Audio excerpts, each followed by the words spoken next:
Every worker, from experienced trade professional to the home handy person, needs to know how to use their tools to get the job done right.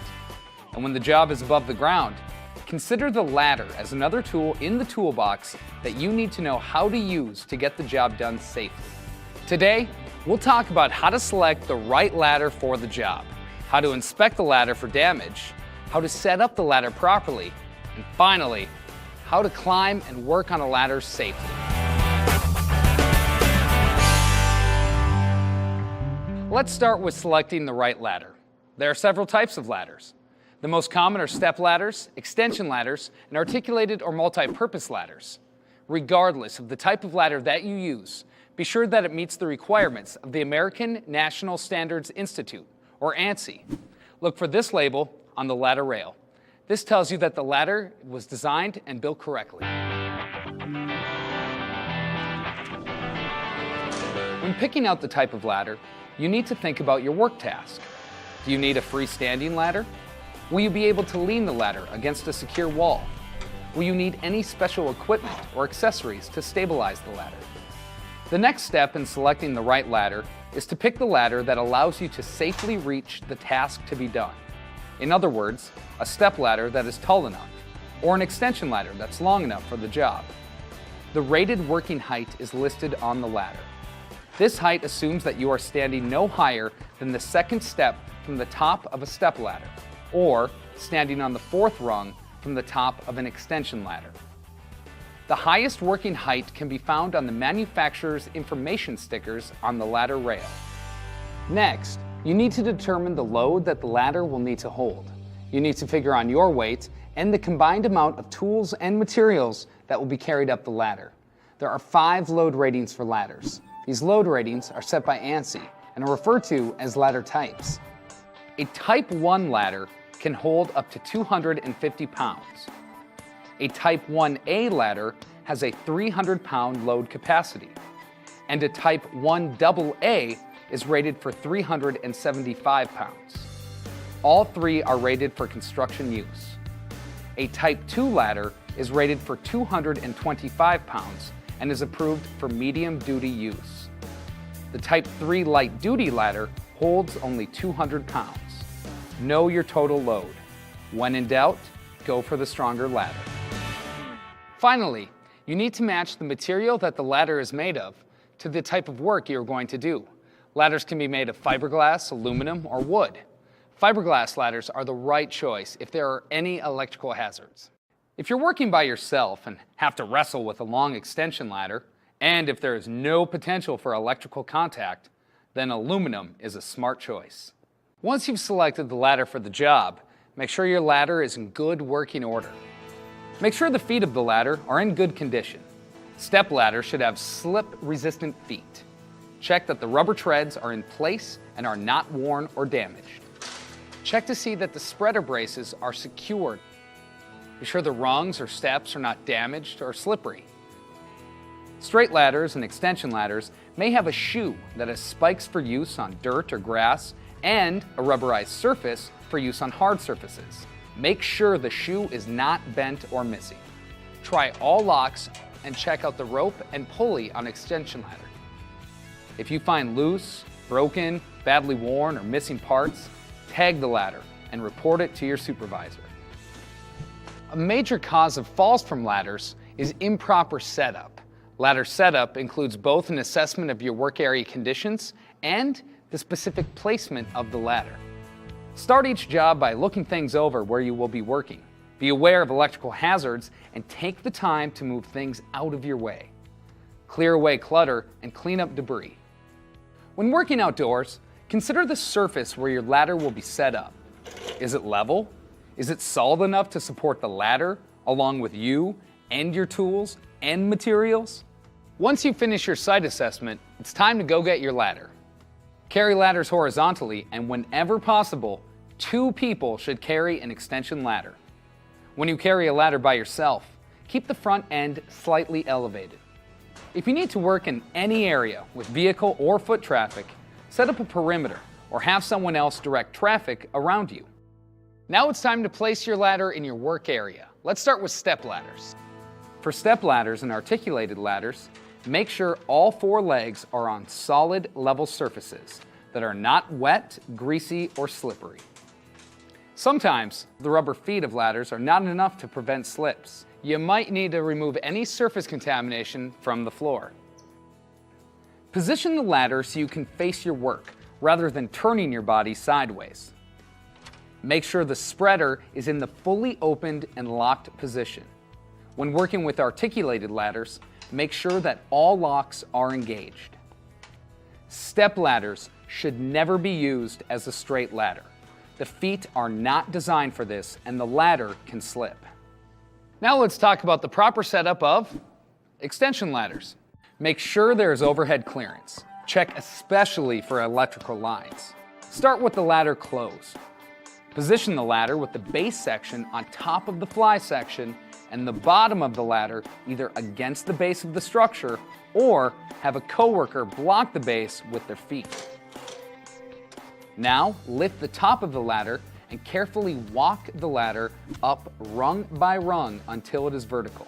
You may need 2 people if the ladder is long or heavy. Grip the ladder with one hand at about head level and the other hand extended toward your knees for stability. Carefully move the bottom of the ladder back from the structure about 1/4 the distance of the ladder's working length. This allows you to place it against the structure at the correct angle. Next, raise the fly section. After the bottom rung of the fly section clears the bottom rung of the base section, place your foot on the first rung and stabilize the ladder against your knee. If you have 2 people on the job, have one person hold the ladder while the other one raises the fly section. Watch to make sure that the locking mechanisms are functioning. Lean the ladder against the structure. Remember to use the 4-to-1 rule to determine the correct pitch. The base of the ladder should be 1 foot away from the supporting surface for every 4 feet of height to the support point. So, if your ladder touches the structure 24 feet up the building, the base of the ladder would be 6 feet from the base of the building. This provides the best resistance to sliding. It optimizes the ladder's strength, and it provides you the best balance for climbing. To check for proper setup, put your toes against the base of the ladder. If the ladder pitch is correct, you should be able to grasp the side rails with outstretched arms. Make sure the ladder extends 3 feet above the top support points for access to a roof or other work level. Both rails should rest firmly and securely against the structure. That's the basics, but there are some situations that can be a challenge. You may have soft surfaces, a side slope, or a surface that slopes away from the building. Anytime surface conditions are other than level pavement or concrete, you need to make sure that your ladder will stay put. Before you start climbing, step up on the first rung and give it a little bounce. If the ladder shifts when you put a load on the first rung, stop. You may have to reset the ladder. Check that your ladder's plumb, not leaning to the side. What seems like a small sideways lean at the bottom can be a big distance at the top. This can cause the ladder to tip and you to take a fall. If you don't have a vertical reference to line up your ladder, use a level to check it out. When working outside on grass, use the spike side of the ladder shoes to keep the ladder base from sliding. For soft surfaces, use structurally sound lumber that extends beyond the width of the ladder. Depending on your soil stability, you may need a larger base of support. Again, use your level to make sure your ladder is plumb. If you have to work on a side slope, many ladders can be equipped with leg levelers. If you are using lumber to provide a level surface, make sure that it's stable. Adding some screws and stakes will give you a secure base of support. If you need to set the ladder on ground that slopes away from the building, watch out. The base of your ladder may slide out. You're going for a fast ride to the bottom. You may need to engineer a secure platform for the ladder, or consider another way to get to the work, such as scaffolding or an elevated work platform.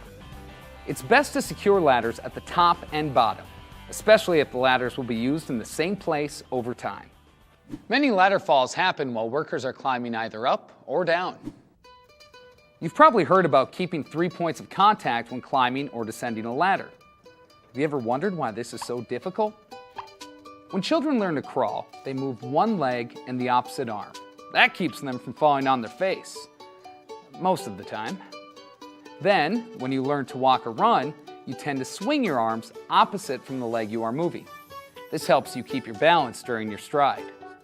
Unfortunately, you unconsciously use the same motion when climbing a ladder, and that results in only 2 points of contact. Remember, climbing is not the same as walking. If one of your hands or feet slips on the ladder rung, the one remaining hand is not strong enough to catch your fall or help you maintain your balance. Here's a little trick that can help you stay in contact with the ladder. When climbing or descending the ladder, think to yourself, hand, hand, foot, foot. Hand, hand, foot, foot. Always moving only one limb at a time. With a little practice, this movement becomes second nature. Before you take that first step up the ladder, check your shoes for any mud, water, oil, or grease that could cause you to slip. Shoes or boots with a non-slip sole are best. Face the ladder and climb. Climb slowly and focus on what you're doing. Avoid carrying tools or other materials in your hands. Instead, use a tool belt or have a coworker hand items to you after you reach the top. For taller work levels, use a hand line to raise tools or materials. Falls while working on a ladder can be prevented by working carefully and deliberately. Stand facing your work and stay on or below the second step from the top of a step ladder and on or below the fourth rung from the top of an extension ladder. Focus on your work and avoid distractions. If the cell phone rings, let it go to voicemail and wait until you are off the ladder to return the call. Let's face it, we don't climb the ladder just to get a better view of the countryside. We've got a job to do up there. We often need both hands to do the task. The key to staying safely at the top of the ladder is balance. That's tough to do while you're balancing your feet on a ladder rung only an inch or two wide. Here are some tricks to increase your stability. To maintain your safe 3 points of contact, put one foot on the next ladder rung and your knee under a rung by lifting your foot. If you need to stand for a long time on one rung, consider a standing platform. It's easier on your feet and easier to maintain your balance. You can maintain a stable position and keep the ladder from tipping by keeping your center of body mass inside the side rails. How far can you reach when you're doing your work? Here's a good rule. Keep your belt buckle inside of the rails. If you need to reach or lean to one side further than this to do your work, get down off the ladder and move it to a better location. Most ladders are designed for only one worker. Even climbing a few steps to hand up tools can overload the ladder. If the work task requires 2 people, use 2 ladders or a special double-sided ladder built for this purpose. Be careful when working on top of a ladder if you have to push or pull something. The higher you are on a ladder, the easier it is to tip over by pushing on a tool or piece of material. Never leave tools or materials on top of a ladder, and never leave a ladder unattended. Using a ladder safely seems pretty simple, but you need to use it correctly. Whenever using a ladder on the job or at home, remember to select the right ladder for the job. Inspect your ladder every time you use it, checking for loose, broken, or missing parts. Tag it out and get it repaired if you find anything wrong. Set up step ladders with all legs on a flat, dry, level surface, and make sure all locking parts are secure. Follow the 4-to-1 rule to ensure a safe angle for extension ladders. Use a level to make sure your ladder is plumb. Climb and descend a ladder using 3 points of contact. Remember, hand, hand, foot, foot. Use a well-balanced tool belt or have a worker hand tools up to you. Work directly in front of you. Maintain 3 points of contact with a knee lock under a rung. If you have to lean past your belt buckle, climb down and reposition the ladder. We work with a lot of tools, but you won't find these tools in your toolbox. Knowing how to select, inspect, set up, and use a ladder properly can help you finish the job safely.